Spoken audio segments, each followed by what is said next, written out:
தம்பி ரங்கராஜ் பாண்டேக்கே சொல்கிறேன், என்னோட தம்பிமார்கள் Salem Balasubramanian, Shreya Sridhar, Ajay Anand, multilingual madam, novelist madam, இந்த மாதிரி என்னோட பிராமின் ஃபாலோவர்ஸே பாஜக கூட பாரதியாருக்கு பாரத ரத்னா கேட்கல, சீமான் அண்ணா தான் கேட்குறாங்கன்னு சீமான் அண்ணான்னு சீமானை கொண்டாடுறாங்க.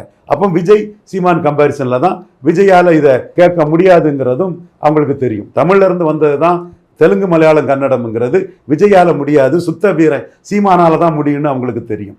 திமுகவும் அண்ணா திமுகவும் காங்கிரஸ் பாஜகவின் ஊதுகுழல்கள் ஒட்டுண்ணிகள் தொங்கு சதைகள்னு சீமானா தான் சொல்ல முடியும். மன வலிமையற்ற விஜயால காங்கிரஸ் கூட சேர்ந்துட முடியாதா?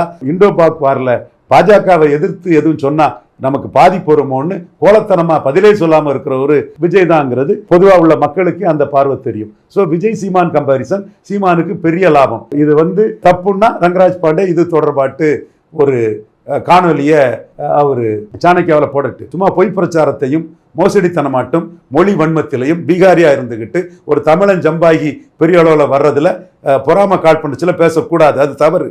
என் தம்பினாலும் அது தவறு தான். நீ நடந்த விஷயத்த சொல்லு. காங்கிரஸும் பாஜகவும் தமிழ்நாட்டுக்கு தேவையில்லாத ஆணின்னு தானே எடப்பாடி சொன்னாரு. சீமான் கொள்கை உறுதியில் அதில் இருக்காருன்னு சொல்லி சாணக்கியாவில் வீடியோ போடு.